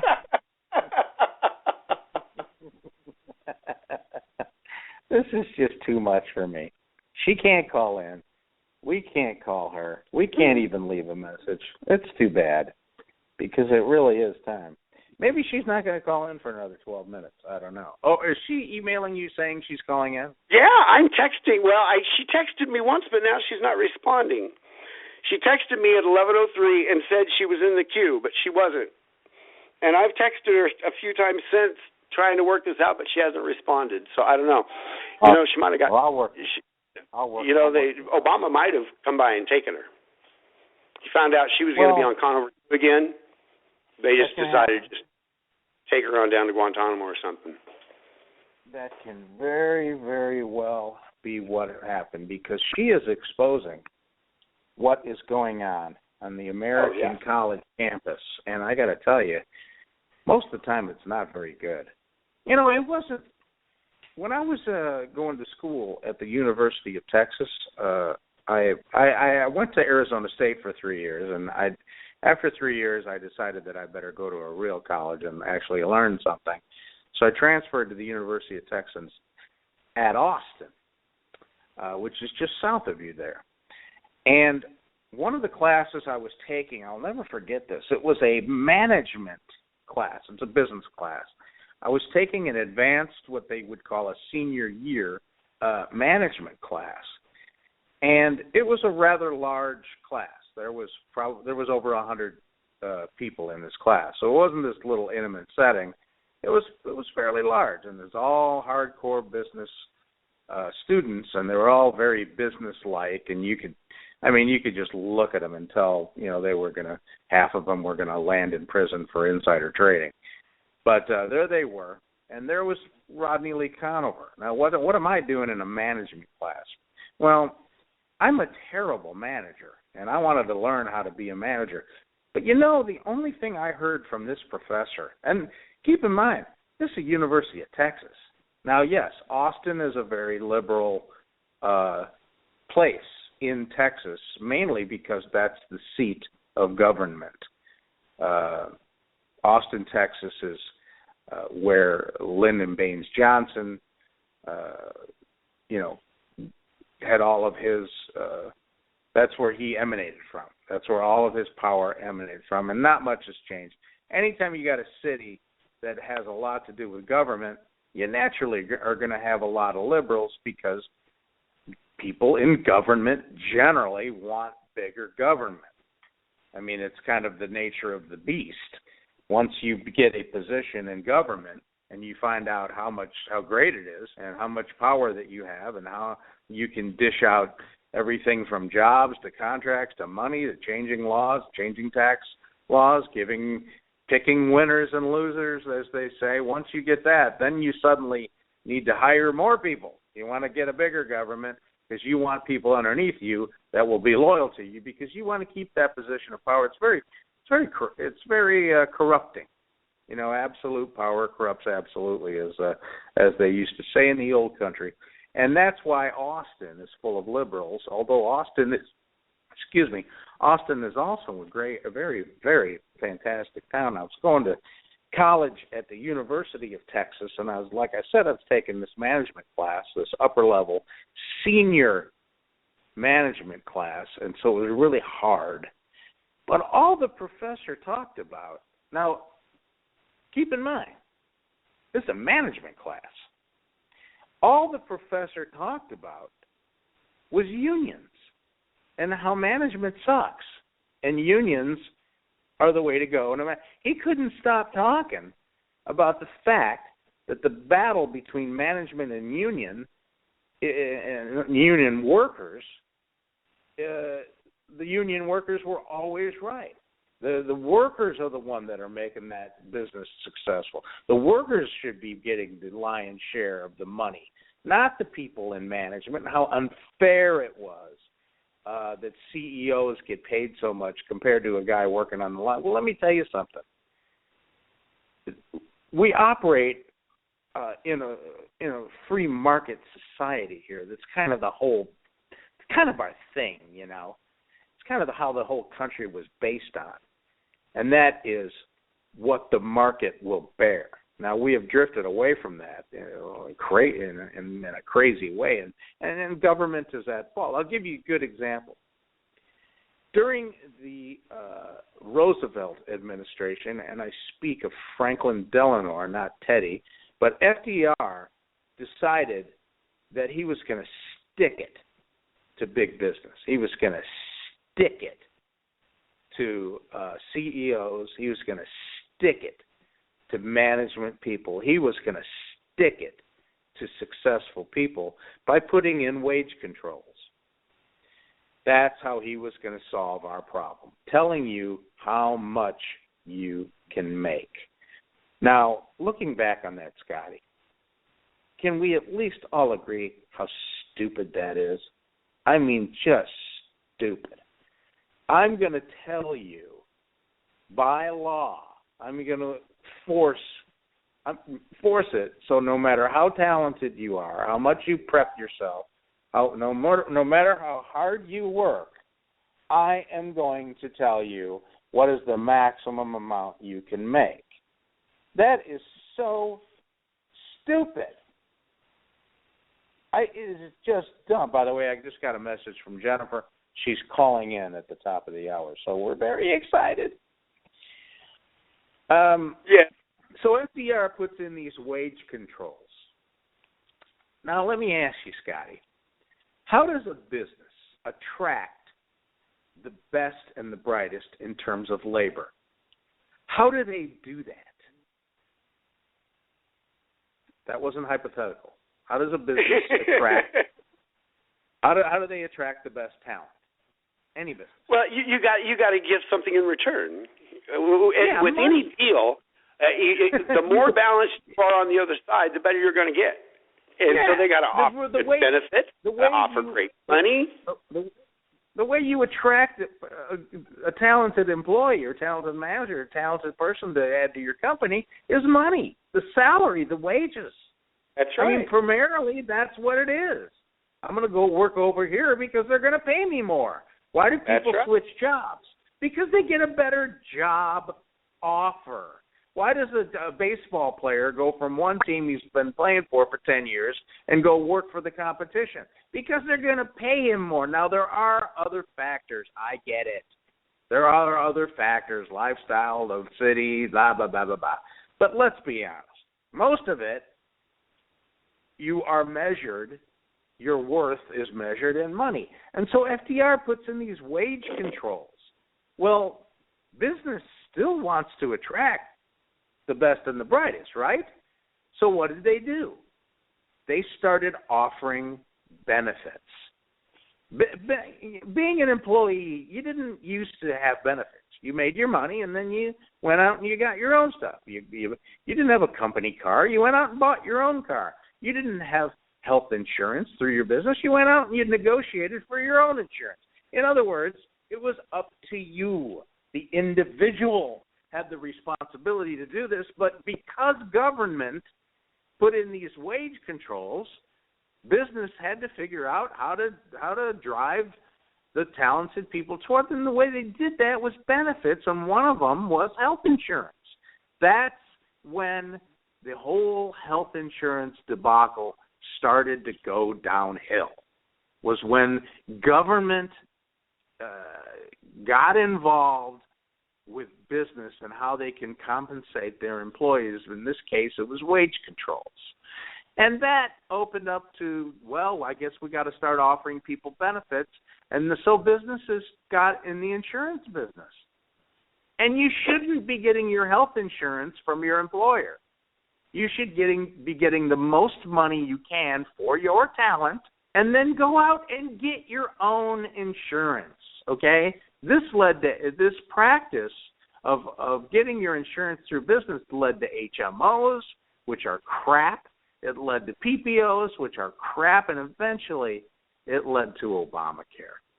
I mean, it just went downhill from there. It is government intervention into the free market which screws it up. Now, does that mean I think that businesses can treat their employees any way they want? Of course not. Just don't be stupid. Don't be a dork. Just because I think wage controls are a bad idea does not mean I want to have slave labor. Although I will tell you this. When I was 10 years old, I worked harder than I do now. When I was 12 years old, I worked harder than I do now. Why? Because then I made more money. I couldn't wait to have a real job when I was 12 years old. I was cutting lawns all day. I had a paper route that started at 5 in the morning, and then I went over and I helped my grandma around the house, and she paid me. Actually, she paid me better than all of that other stuff put together. So I couldn't wait to work for grandma. Of course, I knew that was kind of a scam, because grandmas are great like that. She also gave me that. Did your grandma have that dish of candy in her living room with the ribbon candy? And then the candy was there. My mom and dad the candy had was jar there for with a lid on it. The candy was there for so long that it was stuck together. You couldn't even get one of the pieces off of there. Oh no, it was always fresh. They had 5 grand. My grandma had a dish of candy out all the time, and it was always stuck. Anyway, that's not the point. The point is this: leave people alone. Just leave them alone. Now, do I think the government has a role in our daily lives? Of course. Pick up the Constitution. You ever heard of that thing, Scotty? The Constitution? It was in all the papers. The Constitution. You know, it's a little tiny little guy. Yeah, little guy. Short, and they're not guidelines. The Constitution is not a guide for living. It is not a living and breathing document per se. It is not a changeable document per se. Now, the brilliance of the Constitution, that inside the Constitution is actually a way to change the Constitution. You can change the Constitution constitutionally. That's what a brilliant document it is. And as a result, there's a lot of amendments to the Constitution. There's a ton of amendments. And at any point in this country's history, you can add amendments to the Constitution. There's a Constitution. There's an amendment outlawing slavery. There's an amendment of the right to own a gun. There's the Bill of Rights. They're essentially amendments. Am I right? Yes. Now, where was I? What you don't do is you don't get involved in business. You don't get involved in abortion. There's nothing in the Constitution about abortion. But in 1973, a court ruled that there was. The right of privacy included the right to have an abortion. It's nuts. The Roe v. Wade thing is nuts. Whether you're pro-choice or pro-life, and let's hash it out. That's what I say. Why fool people? Why bring up this canard, this Roe versus Wade crap, which is bad law? Even liberal judges say it's bad law. It's not constitutional. But since 1973, Scotty, abortion has been legal. I wonder how many kids we'd have in this country. Of course, 1973, they'd be pretty old. Another 50 million people. Yeah. Easy, right? Well, maybe I was more born. Because those. But you know what? It's not 50 million. It's way more than that, isn't it? Because you're not counting the kids that the aborted kids would have, are you? Well, that's true. Very, very true. They'd all be grown up. They'd have parents and grandparents age. Yeah, it'd be at least 4 times that, because you're not counting the kids of the kids or the kids of the kids of the kids. So that'd be a lot of people. And then, of course, just like global warming and ozone depletion, there was that big overpopulation scare. Remember that one? Oh, America's going to be overpopulated. Scotty, you're a learned guy. Would you like to guess how much of the country, in terms of square miles, the actual land, the land surface, and I'm not talking about Alaska and Hawaii, the contiguous United States, that means the 48 states, the contiguous United States, would you like to guess by percentage how much of the area is actually developed for people to live? You know what? I would say it's probably under 10%, but I know it's got to be an incredibly low number because I'll tell you, these people that believe that the world is about ready to explode with too many people, their numbers are so far off. We are so far from that, even as things 4%. develop. 4% of this nation is developed for people to live. So this idea that we could be overpopulation, and a lot of that, they talk about water. Well, water, we're wasting so much water. I was sitting in an airport yesterday. I'm looking at this sign that says, this advertisement. Who knows how much this marketing campaign costs? But as the upshot was that, you should only take a 5-minute shower, Scotty, because that would save 50,000 gallons a year of water. No, it wouldn't. Can't waste water. Water cannot leave the earth. It cannot leave the atmosphere. It can only go into the ground. It can only go up into the clouds. And then when when a drop of water hooks up with a speck of dust, it falls back down to the earth in the form of rain, and then the oceans, they evaporate. The earth is 2/3 water. 96% of all the greenhouse gases in the world, 96% is water vapor. That's right. Evaporated water equals 96%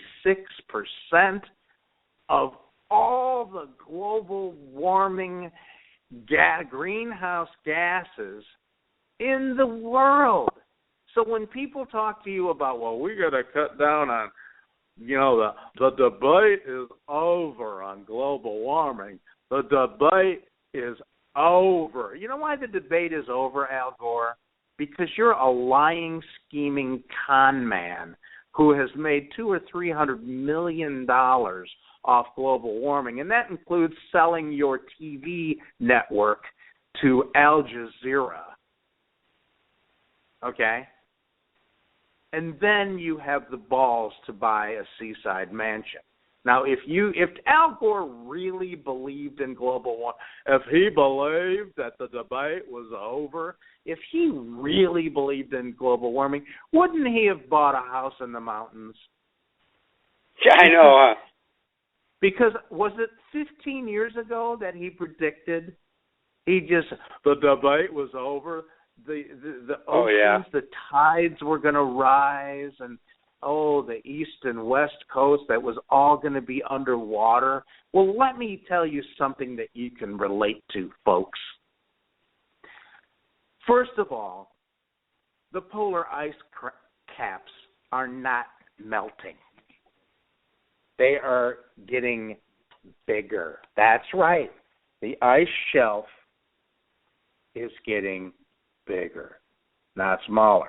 And even if the ice were to melt, when an iceberg melts, let me explain this in terms that even an Al Gore lemming, even a Bernie Sanders supporter can understand. Take a glass of scotch and ice, okay? Grab yourself, go to a bar that you're going to every night anyway, you lemming, and get yourself your scotch. But instead of scotch neat, get yourself a glass of scotch with ice. Fill that glass with ice, and then fill it with scotch. And instead of drinking it like you usually do, you drunk lemming, you dumbass, chicken little Al Gore believing sheep, instead of drinking it, let it sit there, okay? Now fill that glass to the brim with scotch and ice and let it sit there until all the ice is melted. And tell me what happens. Does the scotch and now melted ice, does it spill out all over the bar? Or does the level in the glass actually get a little lower?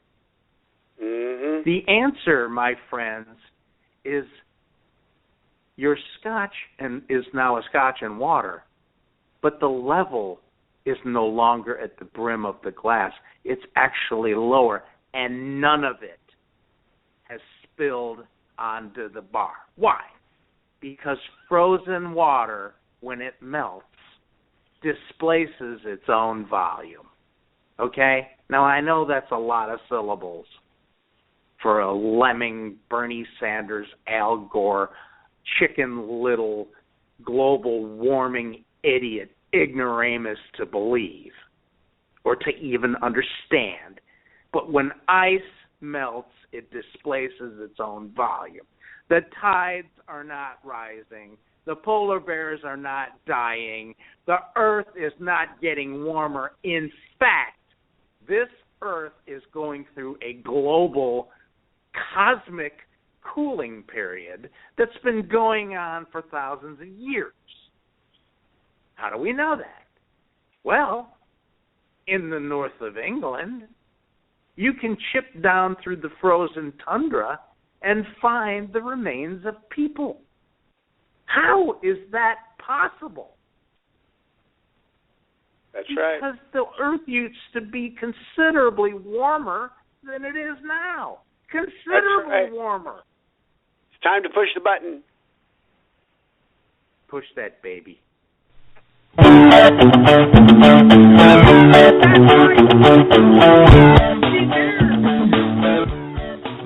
Jennifer, my friend, editor at thecollegefix.com, has joined Conover U. Jennifer, you joined Conover U on a fantastic day. You want to know why? Why? Because you're here. Oh. Kind of weird. Oh, yes. But it's true. Well, I'm Jennifer, glad I could brighten your day. Going great. I'm sorry about the Panthers yesterday, but I will say this. Cam Newton turned into a douchebag yesterday. You know, was it just me, or did it seem like the Panthers did not want to play? Like, it just didn't seem like their hearts were in it yesterday. Well, I am a big fan of Mr. Ron Rivera because, of course, he is one of my heroes from the Chicago Bears, where he played for a long time. But Ron Rivera did not adjust at halftime. And that is a bad thing. They did not show the Broncos. The Broncos have a good defense. I mean, they're really, really good. But Carolina had 2 weeks to prepare for this game, and they did not show the Broncos anything new that the Broncos hadn't seen on film a million times. That was the problem. But I'll tell you, I am disappointed in one Mr. Cam Newton. I like Cam Newton. I think he's fantastic. I think he's got a rifle. But I do not like the celebrations. I think you got to act like you've been there before. But I forgive it. That's fine. That's his deal, da-da-da. But that post-game press conference where he wore the Unabomber hoodie and acted like an a-hole and threw his team under the bus. He threw, oh, my God. Jennifer, that was terrible. And the only thing worse than that is our guy didn't get a Super Bowl ring. I feel so bad for Peanut. I know. Tillman. Yeah. But I tell you, he's going to be all right. I mean, he's going to be all right. Yeah, and the Panthers will be great next year. Don't worry. But this Cam Newton, I hope he's come down to earth, and I hope he sets a better example moving forward. So that's all I'm going to say about the Super Bowl. But you have come here on Conover U on a fantastic day, because it's always fantastic when you're here. We love you. Did you know that? Well, I love you too. Did you hear that, Scotty? Say hi. I hear that. We do love you, Jennifer. It's always good having you here. Jennifer loves us, and she's in the hang. And you know what else? You know what else, Rodney? I know you joke and kid around, but I know how smart you are. You're not fooling me. You have got I know. You've got some smarts up in there behind all those jokes, and I have a ton of respect for what you guys do here, and I'm honored to join you guys every Monday. Well, I think we got a really cool show. You know, we've got the doctor. Today we had the doctor to the stars, Dr. Mark Bronstein, come on, and he was on fuego once again. He had brought up some really, really great political points, and then our buddy Joe the plumber called in for a half an hour, and we talked about the dream team, and what that was, Jennifer, is when you dream about what would be a great presidential ticket, and it could be dead people, it could be people from, you know, the world of entertainment, it could be businessmen, it could be anybody, and that's always fun to talk about. And then we've got Jennifer is going to update us on something, and we never know. It's always highly anticipated. She's going to update us on what the heck is going on with these college kids, because they're getting weirder and weirder. They're now saying, now listen, I give young people a pass when it comes to being liberals, because I think when you're young, you know, it's only a natural thing to be more liberal. But this support for Bernie Sanders is just blowing my mind. What do you make of that? Well, you have to understand one thing. Students are taught that capitalism is evil and socialism is a solution to all of society's problems. And I'm not just saying that, you know, in a sort of like, well, you know, these commie professors are teaching it. There's stats that show this is happening. These kids are being taught that socialism is better than capitalism. Do you know what the number 3 textbook assigned across American colleges? The number 3 textbook. What? Can you take a guess? What is it? Karl Marx? No. Yes. No, wait a minute. Yes. Really? Johnny the Creature nailed it. The Communist Manifesto still ranks among the 3 most frequently assigned texts at American universities. Well, and, it should be. You know, I mean, it should be, well, but it should be to point out what happened after Karl Marx, and that is 100 to 200 million people were slaughtered in the name of communism. But it's not. It's being extolled as, you know, a virtuous society where we all share and we're all equal. These young people growing up, they don't remember some of the horrors of communism, and they're not being taught about them, nor are they being shown, you know, the empty shelves in Venezuela and the people, you know, miserable and, you know, dying for some capitalism. I mean, they're just given, you know, a pipe dream. But, you know, we also did, in 2013, the College Fix went and studied the curriculum requirements at universities across the nation, and it's true that if they talk about capitalism, it's either maligned or taught from a perspective other than objective economics, or it's just completely ignored. I mean, it's insane. These kids are not going to school to learn about supply and demand. They're not going to school about learning about the American dream and how to accomplish it. They just go to school and they're told by professors America is evil, America is unjust, America is racist, and the only solution is trusting in the government to give everybody their equal share. And then you wonder why Bernie's meeting with millennials. Of course he is.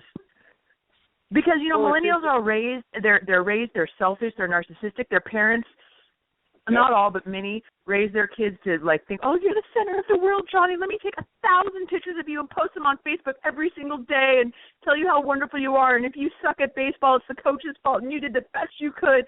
I mean, the kids aren't given honesty. And then, you know, so I mean, they're raised in this sort of narcissistic bubble. And then you wonder why they're buying this notion of, you know, you don't have to work hard. Let us take care of you. Of course they're going to, because that's how they were raised. It's really insidious. We're broken right now. The country is broken. Well, there is it's an interesting subject because one of the tenets forever in the United States was that generations are supposed to leave the country in a better shape than once they got it.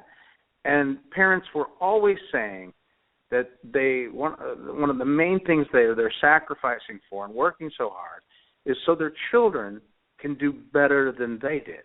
I mean, that's a very common tenet of American society. Now, sadly, and I'm not trying, and I'm not saying this to contradict what you just said. I agree with what you just said, but sadly, that can't last. You cannot better year after year after generation after generation after generation. You can do it for a long time, but eventually there's going to come that generation that is not as well off as the generation before it. It's much like running a business. Your sales and your productivity and your general growth and strength and solidity of the company can get better and better and better year after year after year after year, but eventually there's a bad year. There's a recession, if you will. This country is not only going through an economic recession, we're going through a moral recession. And I only hope it's a recession and not a depression.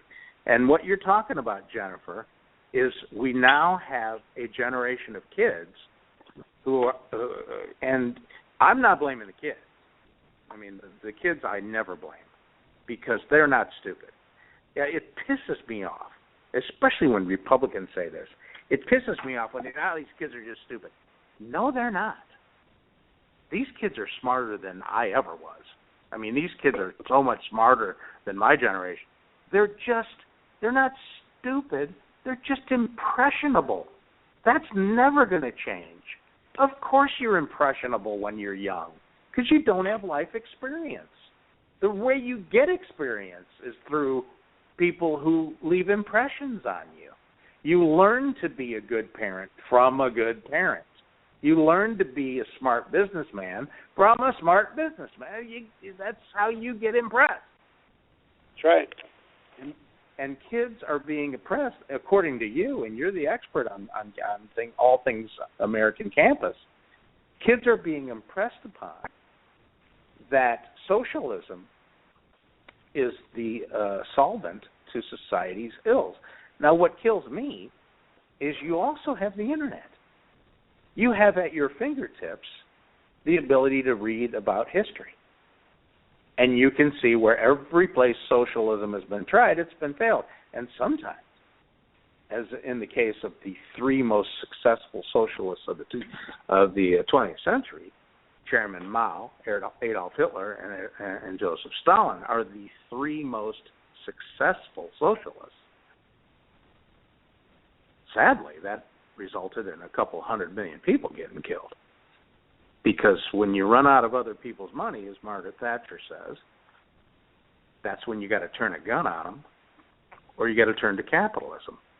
Now, Jennifer, why can't, because I had socialist professors too when I went to college, why can't kids challenge that? Because kids love being rebellious. Why can't they challenge it and go, well, wait a minute. The Union of Soviet Socialist Republics folded, but not before they starved 7 million Ukrainians, just for example. Why can't they counter with that argument? I think some do, but some are afraid to speak up in their classroom. They aren't experts in the field, and they just recall some lessons that their parents taught them, and they just, the professor is the authority in the classroom. And it's a daunting task to stand up and challenge them. And then when you do stand up and challenge them, you're practically accused of assault. We have a story today about this professor at the University of Florida. She's got a safe classroom policy, right? The safe space classroom policy it says if you interrupt a student, that's a violation of her safe classroom policy. You can't even debate anymore in some of these college classrooms. But it's just, they come across as just, the authority. They do, you know what? We had a student at the University of Pennsylvania that's an Ivy League college, okay? And he was telling about his experience going through these classes at this Ivy League institution, University of Pennsylvania. He says, the professors aren't trying to teach us. They're trying to convince us. They don't argue. They may not stifle debate if somebody wants to, say something, they can say something. But in his case, what he's observed is they're trying to convince students of what their lens of the world is, what their view of the world is. They're not just trying to teach and present both sides. They only present one side. Now, if an attracted student says, hey, wait a minute, great, that's great. But if nobody says anything, the professor dominates the classroom. It can be quite convincing at times. They come across as knowledgeable and frankly sincere and passionate. And these young people today, they're looking for meaning in their lives, right? Because we're seeing the regression of spirituality from the public square. We have another article up today about this college in Colorado.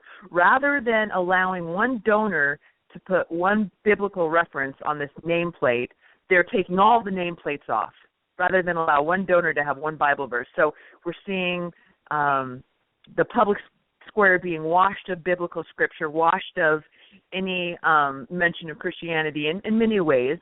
And so then, combine that with being raised, searching for meaning. These young people are like, what's my cause? What's my purpose in life? What is my generation going to do? We're not going to storm the beaches of Normandy, and we don't have the free love hippie thing. What is us?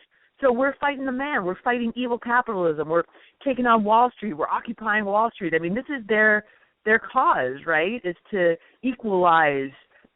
Professors have told young people that the greatest threat facing America is income equality. And there's this class warfare. The professors love it. The socialists love it.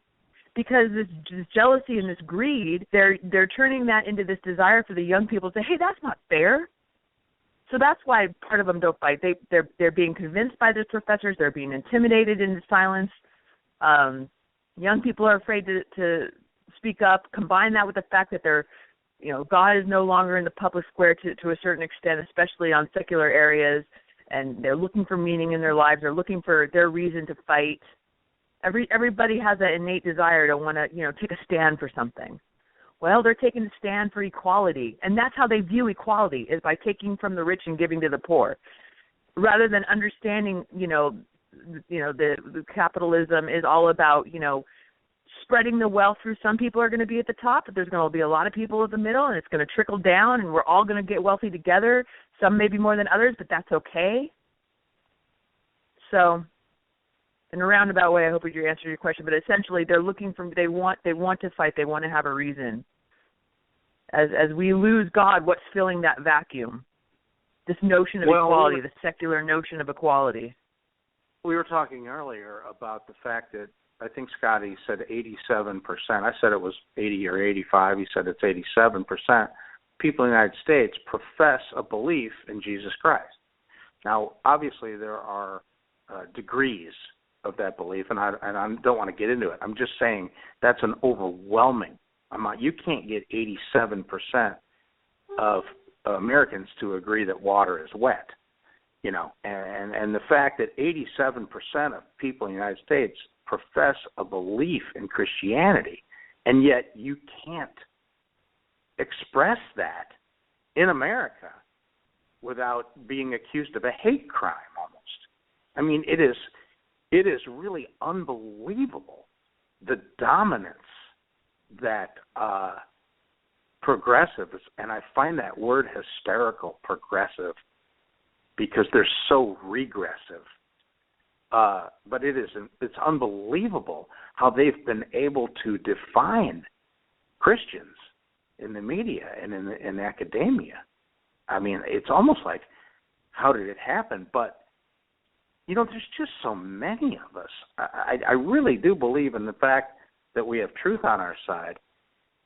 The liberals have been able to accomplish this, as Scotty was saying, since World War II. But I don't think it's going to take that long to turn around just because we have the truth on our side. Do you think we're past the point of no return, Jennifer? Well, if you want to talk about, Christianity and the belief in Christianity, we are told that it's going to get worse before it gets better. So I tend to believe that, this has all been prophesied about in the Bible, that, there's going to be a turning away from God, and there's going to be a rise of secular powers, and, it's going to get ugly. So, we're past the point of no return when Adam and Eve took a bite of that apple, and it's just been downhill since. Rodney, we're talking about Christianity, so I'm just going to throw out my crazy wild idea here. Rodney, for the last 20 minutes, I think we've done a whole chapter for your book. Because nice. It really does, it all goes back to the pattern. And I'll tell you, there's a phenomenon, and it's the same in the churches as it is in society. And that's what goes through the universities is all these new brilliant ideas and all these great ideas, it all comes through there, and it comes out. And that's why the left has used the university, the exact same situation going on in the churches. If you want to know about why some of the craziness that goes on in some of the churches is going on, it's starting in the Christian universities. And so it goes back to those patterns. And I'm with you, Jennifer. The Bible says it's going to wax worse and worse. I do believe that we've seen a turn in Europe back away from European socialism. And that gives me hope. That really gives me hope. We've still got the whole wide world, which is Cuba and East and West Germany when that wall went down to prove. But man, we've got to get a hold of our colleges, because I'm going to tell you, and I'll throw it back to you with this, Rodney. We're almost out of time, but what Jennifer brings to us every week, these horror stories and the insanities that are going on and the mentalities that are going on in our universities, we haven't seen the end of it, because that's going to affect society in 20 years. What we're dealing with right now is what was through our university system 20 years ago. And we've got a long way to go. We've got to get back a hold of our schools. We need good conservatives to start teaching in our universities. Pass it back to you, Rodney. Well, Jennifer, we have unfortunately run out of time, but as always, we really, really love having you on the show, and I mean that. I think I mean that, and our fans love it. And I got to get Scotty to wrap this baby up, so I'll just say, sorry again for your Panthers. Tell Peanut I said there's nobody more sorry than I am. He didn't get a ring. He'll be back. The Panthers will be back, and hopefully Cam Newton will grow up. Okay. But we'll see you next week, okay? All right. Take care, guys. Bye-bye. Scotty, wrap this baby up and play me out, will you? I'm going to wrap it up and play you out another great show, Rodney. I'm going to throw this one last thing because I didn't say anything about Donald Trump this morning. And I'll tell you this. I have to agree with you 100%. And, again, you were quoting Scripture there because the book of James talks about controlling the tongue. And one of the ways when people look at you and see something different is when you control your tongue. And I don't like the way Donald Trump talks. And it's not necessarily cuss words. It's just I don't like the way he talks to people. But I'll tell you why I like that he's doing that. And I don't necessarily want to be president for this reason, but why I love him as the CEO of doing that is because the Second Amendment was created just exactly for that. And I hate that he attacks. I absolutely hate that he attacks, but I love every time he attacks that it is a knock in political correctness. I, as a Christian, would tell Donald Trump, watch how you talk, but as a personal choice. We would never want anybody else telling us how we get to speak. And that's why you and I do this each week, Rodney. We say whatever we want. We don't have any sponsors. We're kind of like Donald Trump. We just don't have any sponsors. We don't generate any income whatsoever. There's a little tiny bit of outgo, actually. But we don't because, man, we want to say whatever we want. And the moment we bring money in, the government's going to want to stick their nose in it. As long as we're not making money, we can say whatever we want, and we do. And we do at different times on Contending for Truth Radio. On Tuesday nights, we got American Sovereignty with Jennifer Montrose and Dan Wilson. Has some great things coming up on there. I'm going to tell you, Saturday Symposium, Dan and Glenn and Gary have just ran with that show. Towards the end of December, I decided I had to pull a couple of things back, and one of the things I pulled back was not doing Saturday Symposium and just handing it to Dan. And he has his two co-hosts. He's running with it. I don't have to set up the show. I don't have to do anything. He just runs. And they had the fabulous Morgan Brittany on this last Saturday. Of course, Catherine Whitworth on Dallas, where I live. So always get excited. She's a great lady. I'm going to tell you, a fine Christian woman with an incredible story to tell. One of the Politichicks, her partners, Gina, Dr. Gina and Ann Morrell, both friends and friends of Contending for Truth. They've been on a number of shows over the last few years, so we appreciate them. Shout out to the Politichicks. But Saturday Symposium, I think they got somebody rounded up for this next week, and so join them on Saturday afternoon, and then, of course, Ladies Bible Class on Friday. We are studying the period of the United Kingdom. A lot of times we think of it as Saul, David, and Solomon, but really it isn't. If you look at it as a novel, David the major character. Saul is a secondary character, and we're seeing right now Saul and David really start to interact on a crazy level. I'm going to tell you, like I say on Fridays, if I were going to cast King Saul, I would cast Jack Nicholson. Because I'm going to tell you, that's crazy. He's absolutely crazy. And so join us as we continue to walk through the story of King Saul as David continues heading towards him becoming a mighty man that's going to be a king. So join us on Ladies Bible Class. And with that, I think we've covered everything. Got some great things coming up. We're still working on a question and answer show for Sundays. Got to get all my troops together because it's another one of those things. I'm not putting it on my plate. They're going to have to do it if they want to do it. So, but that is here soon. With that, Rodney, let's see. What should we put you out with? Let's see. Oh, I know what I want to put him out with. This is a good one. I like it, Rodney. Give me a good one. I'll talk to you soon, pal. Goodbye, everybody. All righty.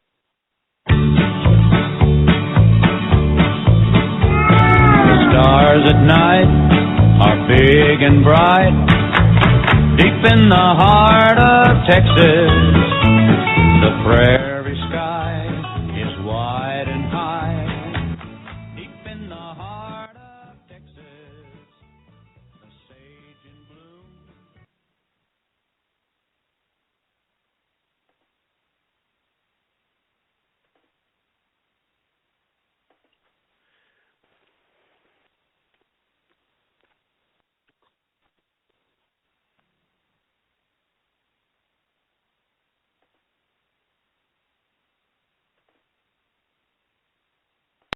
it's Flo, and this is my impression of a person having a phone conversation in the elevator. What? Yeah, no, I'm in the elevator. The elevator! Yeah! Anyway, I bundled our home and auto insurance through Progressive. No, bundled! We're gonna save big bucks now. No, bucks! Bucks! Bundle your home and auto through Progressive and save. Hello? Hello? She hung up. Progressive Casualty Insurance Company affiliates. Home insurance provided and serviced by other select insurers.